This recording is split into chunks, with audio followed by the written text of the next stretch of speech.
one. Hello, I appreciate you all coming out this afternoon. I'm Gay Henson. I'm the president of the Engineering Association, IFPTE Local 1937. I represent engineers, scientists, technicians, and IT at TVA. TVA has made a decision. They've decided to outsource or offshore 120 federal jobs, with 120 more jobs under consideration for outsourcing. If you look behind me, this sea of signs here, each sign represents an employee that will get a notice or has gotten a notice from TVA with their job possibly going overseas or other parts of the United States outside of Tennessee Valley region. TVA has chosen 3 companies, Capgemini, CGI, and Accenture, for the work. All of them are foreign companies and they're H-1B dependent companies. We say TVA should keep these jobs in the Tennessee Valley. TVA's decision to offshore and export these jobs flies in the very face of the mission that TVA holds. It also represents a loss of $88 million in Valley revenue over the next 5 years for the total displacement of the 220 employees. One of the tenets of TVA's mission is to bring jobs and investments to the Tennessee Valley region, strengthening the overall economy here. This action also saves no money. Adding insult to injury, the workers are asked to train their replacements. I wanted to say that Trump, during his inaugural speech, said, "It's just 2 rules. Buy American, hire American." We are here today to hold TVA accountable to its mission of economic prosperity for the people of the Valley. It's time for TVA to value American jobs. I have in my hand here, TVA says there's not really, H-1B visas are not part of the issue. I have in my hand here a list of the H-1B visas that TVA has now. So I know they do have that. At this point, I would like to turn it over to our Secretary Treasurer of the International IFPTE, Matt Bigg. Yeah. Thanks, everybody. Thank you. Well, thanks everybody for coming out. I'm happy to be here today. I want a special note of thanks to Senator Sessions. He's been a long time supporter of us on these types of issues, and we really appreciate it. I was telling the senator that I've been in his office countless times as a union official. I've been in his office countless times meeting with his staff on this very issue, and he's always been a strong supporter with other unions as well. And we appreciate that, Senator, for you being here today. I will note, I'll just say a couple things. This is a bipartisan issue, so I just want to, I'd be remiss if I didn't thank Congressman Mo Brooks, who's written a letter on our behalf and a strong supporter of ours on this. Senator Bernie Sanders has weighed in support of us on this as well. And then Senator Doug Jones. And Senator Doug Jones has he wrote a little statement. I'm going to read it real quick. And then I'm going to say something very quickly after that. So let me see here. I got glasses in here somewhere. Maybe I don't. Okay, well, I'll just try and read this. I stand with the Engineering Association today. That's the local union here, Local 1937, and every day, as they watch their jobs outsourced to a foreign company in the middle of a pandemic. The TVA was formed to help grow this country's middle class and bring the American economy out of the Great Depression. Clearly, the TVA has lost its way. It is unconscionable that they would send American jobs overseas, especially when so many folks are struggling and out of work in the worst public health crisis of our lifetime. We need to do all we can to protect lives and livelihoods during this difficult time, and the TVA must reconsider this reckless decision. And that's the statement from Senator Jones. We appreciate that. And I'll also note that Congressman Stephen Cohen from Memphis wrote a strong letter on our behalf, and this is where I'm just going to end my remarks, because I just want to, Stephen Cohen asked for something in his letter. He asked that in the next COVID relief package, language be included in that package to block the TVA from outsourcing these jobs and offshoring these jobs. And that's what us as a union, we've asked for as well. And we support that. We've asked the local congressman from Chattanooga in Knoxville to also write letters in support of this so it can be a bipartisan issue. At a time when Congress is appropriating and approving trillions and trillions of dollars, where we're increasing our national debt immensely just to save jobs in this country, as we should during a pandemic, TVA is outsourcing 220 jobs. You know how much it will cost to save these jobs? Cost the taxpayers? Not a dime. It'll cost them nothing. So we're hopeful the administration weighs in on this. President Trump, we know he doesn't like this kind of thing, and we're hoping he weighs in and puts a stop to this right away. Thank you very much. You know what? Oh, sorry, I'm supposed to introduce. One of the workers that's impacted is Stacy Wetzel. So where's Stacy? Yep, Stacy, come on. Thanks. Hello, my name is Stacy Wetzel. I started work for TVA in 1975. I'm still very thankful to be working for them. I'm an information services, information technology system analyst right now, and my job is at risk. I'd like to go back in time to 1933, whenever America was in the midst, the death grip of the worst modern day depression the world had ever seen. Millions of Americans were standing in bread lines necessary to keep their body and soul together. There was famine and poverty of unseen proportions all across the land. No area in the country was harder hit than the Appalachian areas in Southeast America. Into that void stepped the federal government. There were statesmen at that time in Congress who came together across party lines to pass legislation to create jobs for America, to put America back to work. They put aside petty partisan differences and did what was good for America. Where are we today?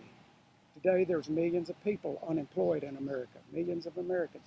Their people are standing in bread lines. What is happening now?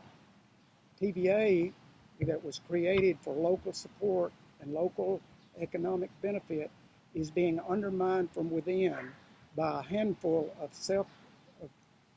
hand-selected managers who are paid bloated salaries, some into the millions of dollars, far more than any member of Congress or the president or any other federal government employee in the United States is making. This handful of unelected officials are undermining the TVA Act from within for the purpose to feather their own nest, because they've been unable to articulate any valid reason for what they're doing. But what they're doing is what Congress has avoided doing over so many years, whenever there were so many attempts made to privatize TVA and put it into the hands of for-company profits. Congress rightly rejected those acts. But now then, it's being destroyed slowly from within. I ask all of you who are watching this today to bear in mind that wherever you are in the world, indirectly or directly, you are the beneficiary of some of the inventions of Tennessee Valley Authority. I will mention just one. That's modern-day fertilizers. Except for TVA developing modern-day fertilizers in 30s, 40s, and 50s, we would not have the plentiful supply of food that much of the world sees today. If that had been in the hands of a private company, do you think it would have been shared freely? No, it would not have. So I ask for your support to keep Tennessee Valley Authority from being outsourced to foreign companies and foreign workers. We're not against foreigners, but we don't want to see American workers fired to hire them. I ask for your support. Thank you very much.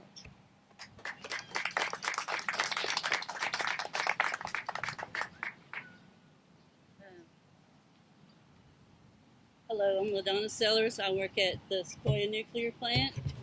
Nuclear is a clean and safe way to produce electricity, and I am proud to be part of the Tennessee Valley. We have a phrase that we use at the plant a lot, and it's, "What have you done for the Valley today?"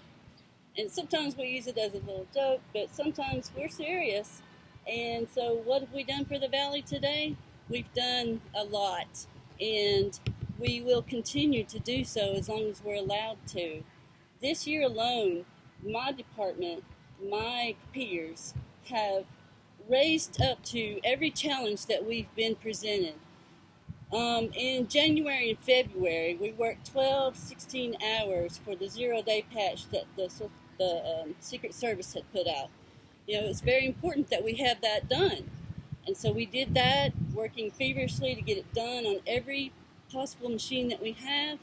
And then in March and April, the pandemic hit. We had to work tirelessly to prepare people to work from home, and that's worked out well. And every challenge that we're given, we rise up to it. So I don't understand why they would even consider outsourcing us. We are more than capable of doing the job, and we have a vested interest. We spend our money in the valley. We live in the valley. We love the valley. It's our valley. Thank you.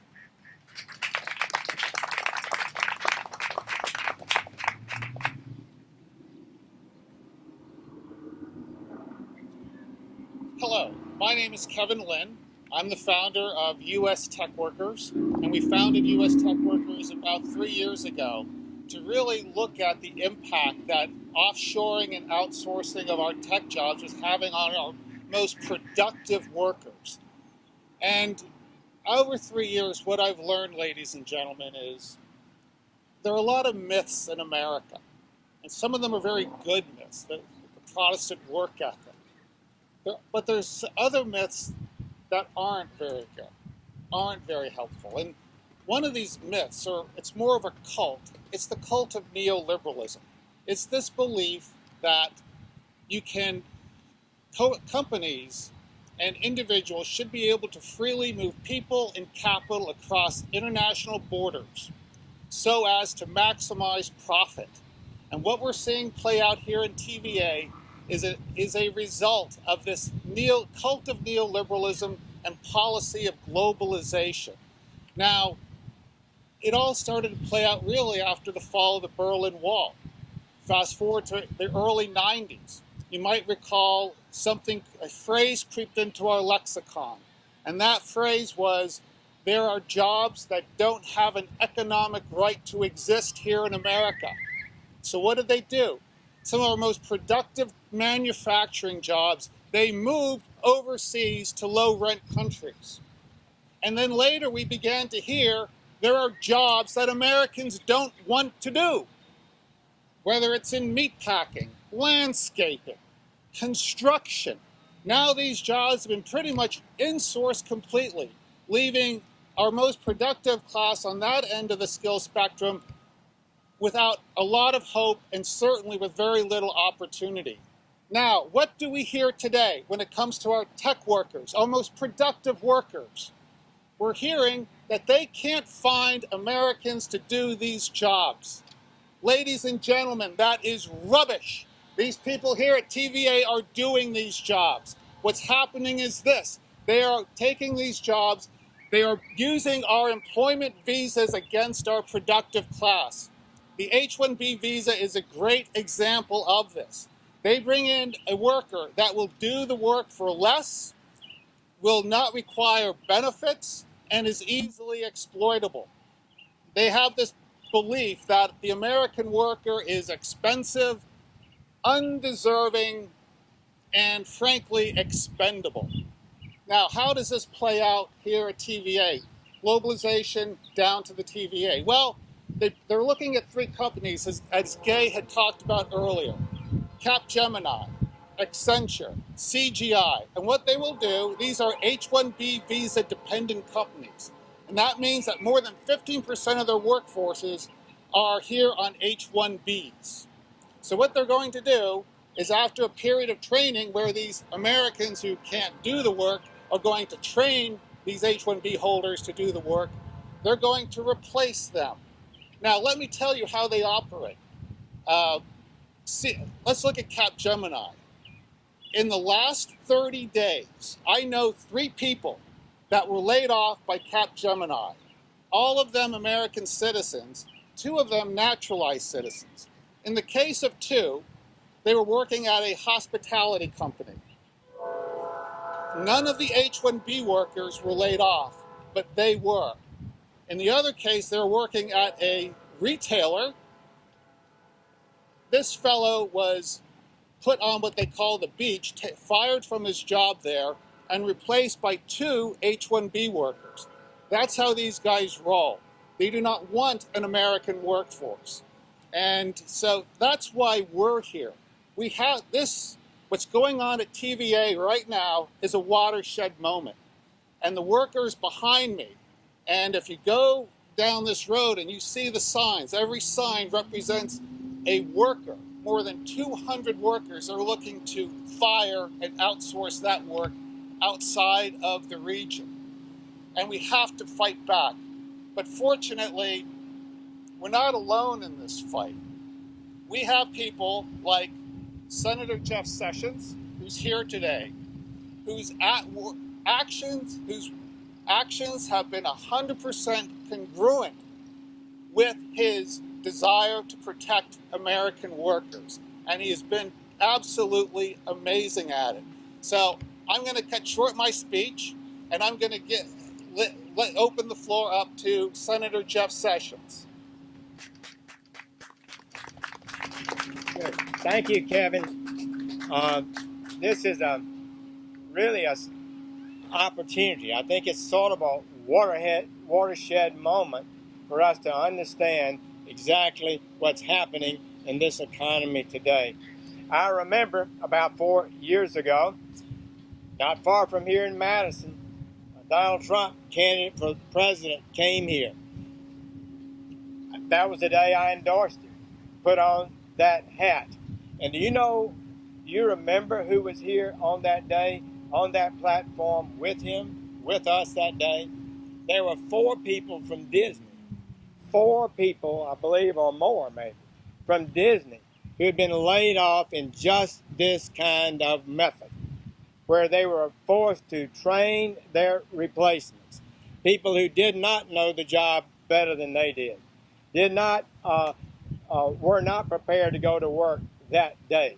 Jobs they had been doing for months and years, really. And it was a really significant event, I thought, when the president brought them here. And as the chairman of the Senate Subcommittee of Judiciary on Immigration and the National Interest, I had hearings on this. We had brought in witnesses. We brought in economists to explain the nature of what was really happening. So today I think it's important that we confront this question here. 4 years ago, I had no idea that in addition to Disney, the Tennessee Valley Authority would be participating in the same kind of activity. It's really a stunning development. His whole right to exist, as you've heard, really was to strengthen the people here in this valley. So I think it's a big mistake, and I think we need to fight back. And I was so proud of the president last night, when he canceled some of the work visa programs. And let me just say, we admit 1.2 million people every year in this country to permanent legal residence. We have another 1.4 million that are coming not to be permanent residents, but to take jobs in this economy. But the problem is we don't have any jobs in this economy. We have 13% unemployment, virtually record unemployment in this country. And the last thing we need to be doing is bringing in white-collar jobs from abroad to deny college graduates, even high school graduates, deny people who are actually working, as so many of these, in these jobs, putting them out in this market. Imagine you were one of those people being laid off today. What are your job prospects today with 13% unemployment? They're slim. Are they going to be on welfare, food stamps, unemployment compensation? The TVA doesn't have to worry about that. They simply are looking to get, as so many of these other companies are doing, for lower cost workers. So it's a matter that I think is very important. I'm glad to be with Gay and your team because you stood up and fought on it. It's time for the American people to understand it. It's not necessary. We should not be bringing in workers to take jobs when we have no jobs in this economy. We have no jobs. Do you understand that? We've got people still being laid off. We had a good month last week, but we're way down from anywhere close to what our peak of employment was, and we want to get back there. Public servants, in my view, I've come to understand this with more clarity. Our view is to serve the American people. That's who we serve. We serve the people. Now, what about a CEO? Who do they serve? They serve their stockholders. It's in the interest of the CEOs to pay as least a salary as they can pay. We understand that. But it's up to us, political leaders, to make sure that we are protecting the legitimate interest of the American people who prepared themselves, who got a good job at a place like TVA, a good place to work, and they need to be protected in that job against unfair competition from abroad. It's just that simple. And when you poll the number, it's virtually 100%. Who should get a job in America first? Who should have the first chance to get a job? It's an American, lawful immigrant or citizen. Before you bring in a foreign worker to take that job, that's just common sense. So I believe strongly about those issues. But what do our experts say? I just saw a news article this morning, and I made a few notes about what the high-tech world is saying about President Trump's action yesterday. Google CEO Sundar Pichai said, quote, "We will continue to stand with immigrants," close quote. He doesn't stand with Americans. Somehow he has a commitment to immigrants over American citizens. What does that mean? Twitter says, it undermines our greatest asset, diversity. Well, maybe they should be looking to hire more Hispanics, more African Americans. Why do we have to bring in people from abroad to have diversity in your workforce? We've got people here that are unemployed who need better jobs and higher paying jobs. Another one said, we're preventing high-skilled professionals from coming. What a falsehood that is. You know that. These are high-skilled professionals already holding the jobs. The people that are coming don't even know how to take these jobs. They've got to be trained in them. This is not accurate. They've been saying that for years. I've been in the Senate, I've been in the hearings, I've been in the debates. And what do they say? We got to have these workers or we can't operate. But the vast majority of the people that come in to take IT jobs are not some genius who's going to invent the next Apple or something. They're just good workers. And we have good workers already. So that's what I would say to you there, and that we need to work on. I will congratulate President Trump's actions yesterday. In April, I called for this. I said we don't need to be continuing to bring in employment-based workers when we don't have jobs, and we're laying off millions. The President issued an order pretty quickly thereafter. Some said it wasn't strong enough, but he said it was going to be reviewed. That order expired Sunday, and yesterday he issued a really good order that is going to save hundreds of thousands of American jobs and reduce the number of workers coming in from abroad to compete with American workers. So I'm proud of that. Also, Jay, I don't know if you saw, but there's language in what they said is he directs that the agencies consider the possibility of new regulations that would close the loophole that's been allowing this activity to occur, this outsourcing and firing of American workers and replacing them with foreign workers. That process needs to be stopped.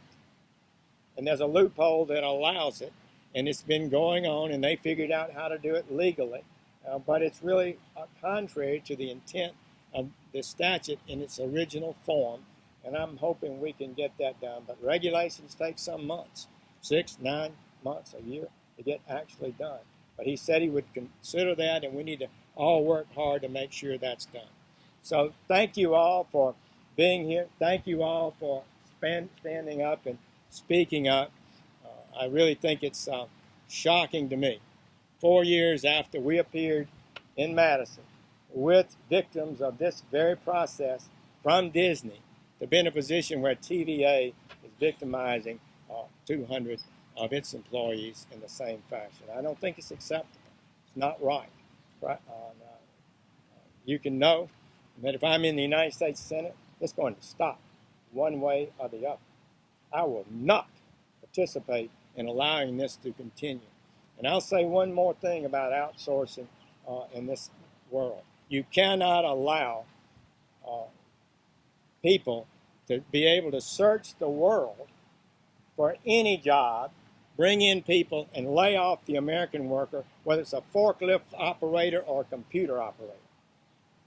There'll be people somewhere, someplace that would come for a fraction of their salary, for a fraction of their income. And that would threaten every worker in America. It's contrary to our national interest, and we cannot allow it to happen. Thank you all.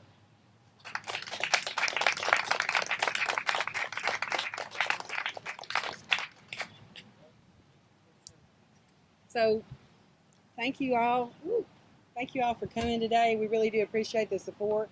We appreciate your support. Mo Brooks, Senator Doug Jones's office, and Cohen's office in Tennessee. We are calling for more congressmen and senators to come forward and support the working people of America, Americans first. We thank y'all for coming today. Thank you for your time.